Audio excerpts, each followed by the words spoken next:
Alright, I've been meaning to make this video for quite a while. I get a lot of questions and comments on YouTube and Instagram about this thing, the GT86. Why have I not been drifting it? Why, like, what's going on with it? I'll tell you now, I'm selling it. I've been wanting to sell it for quite a while, but there's two reasons, basically, why I'm selling it now. One, the engine kind of blew up. Spoiler alert, the engine blew up. But I'll talk through that in a bit more detail in a minute. But prior to that happening, I was going to sell it anyway. Like, the engine only died fairly recently, like a few weeks ago. But you'll have noticed that I haven't drifted it for like 6 months. Partly because I just much prefer drifting that, the 350. And partly just because I didn't enjoy drifting it anyway. The 350 has kind of made it even more obvious to me that I don't enjoy drifting that.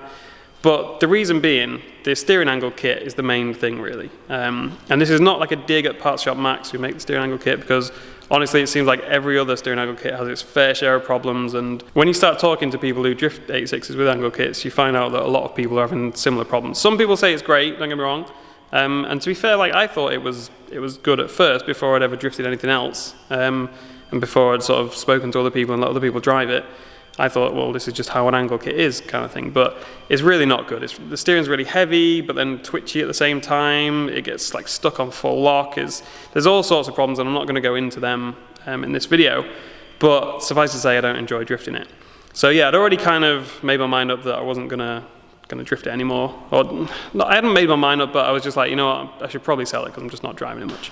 And the 350 feels so much better in almost every way. The only way that the 350 is kind of lacking compared to the 86 is power. Like the 86 with the turbo has got a lot more torque, a lot easier to get it sliding and to keep it sliding at higher speeds. But yeah, in every other way I prefer the 350. So I was like, I should probably just sell the 86. Then I did a drift day at Rockingham out of Paddock, I think it was, or the Rockingham Mayan day. And yeah, the oil filter came loose, which is just one of those random things. Like, I'd changed the oil a few days before that, and maybe I just didn't screw the filter back on tight enough. I've changed it like 10 times before, never done that before. Maybe I just didn't screw it on tight enough. The oil filter came loose, obviously pissed oil everywhere. It took me a couple of laps to realise. And so that's obviously not good for the engine. Like, the oil pressure is very low because it's all just pissing out. And yeah, it lost like about 1.5 litres of oil, I think. So it's a fair bit of oil to lose, and the whole pressure issue. So there was that. It survived that. It seemed fine. I did another drift day, and unfortunately the same thing happened again. Even though I did it tight as fuck after that first incident, I did the oil filter up super tight. In fact, some other people came and did it even tighter after I'd done it super tight.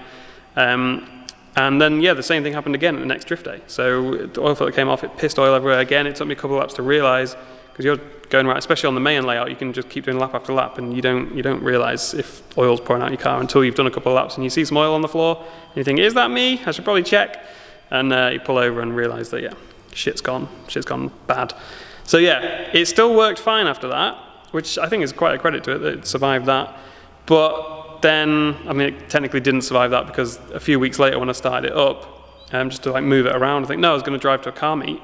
And I was like, you know, I haven't driven it for ages, I'll take it to this car meet. And I got like not even a quarter of the way there, and it was just rattling and knocking like fuck. I'll show you the video now from when it first started doing it, just so you know the kind of noise I'm talking about.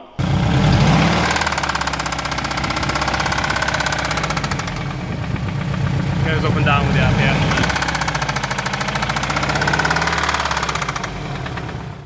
So yeah, I think we can all agree that that's pretty bad, and it's going to need the engine taken out and work doing to it. But speaking to other people who've got GT86s, it's apparently quite a common thing for these things to die when the oil pressure gets low. And obviously, like I said, with the filter coming loose, it's got very low, and then I've carried on just bouncing it off the limiter for like 2 minutes. So yeah, it's amazing it even survived the first time, to be honest. So a lot of people say, oh, it's not surprising, the GT86 engines are crap. But I don't know, I feel like if the oil filter hadn't come loose, it would have lasted quite a long time. Like, it's survived a lot of abuse, you know. I've not been kind to it, especially when I was learning to drift and literally just bouncing off the limiter all the time. So yeah, it survived a lot, and I don't think they really deserve the sort of bad rep they get necessarily. Although having said that, I spoke to one guy who works at a race team that raced these in like a GT series, and he said they got through 32 engines, I think, in one season, and they tried all sorts. They had like baffled sumps and drilled the heads and all sorts to try and sort out these oil issues.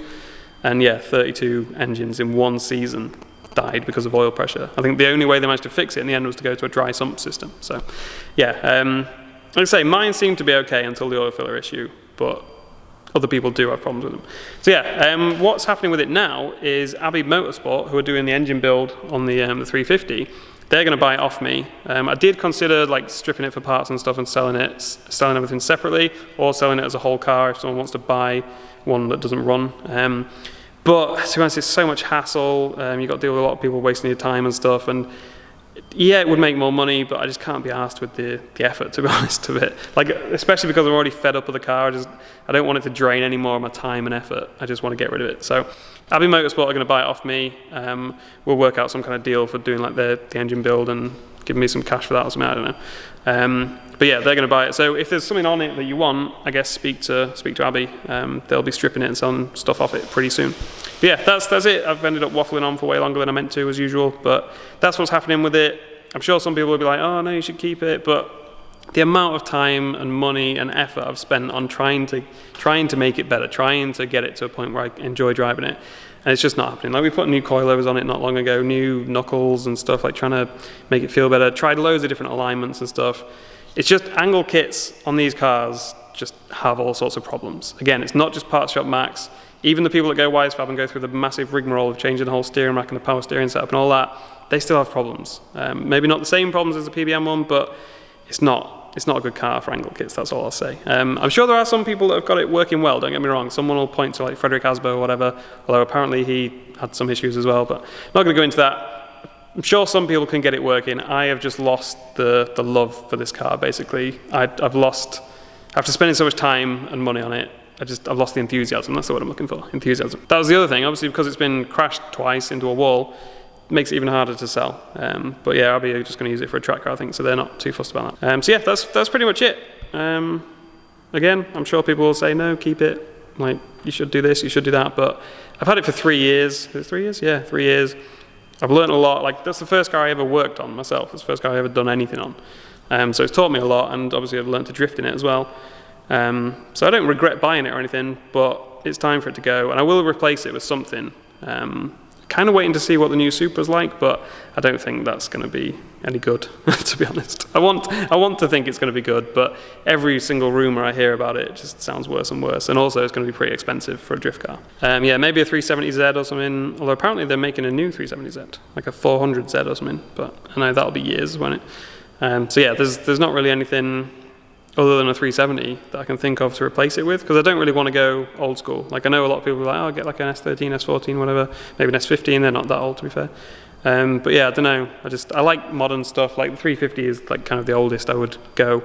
So either maybe another 350 or a 370, I don't know. If you've got any suggestions for like a modern rear-wheel drive coupe, it doesn't have to be a coupe, but not a soft top. So coupe or a saloon or whatever, leave them in the comments. But I guarantee I've probably thought of it and thought, nah, I'm not that keen on them. So, whatever. That's it for this video.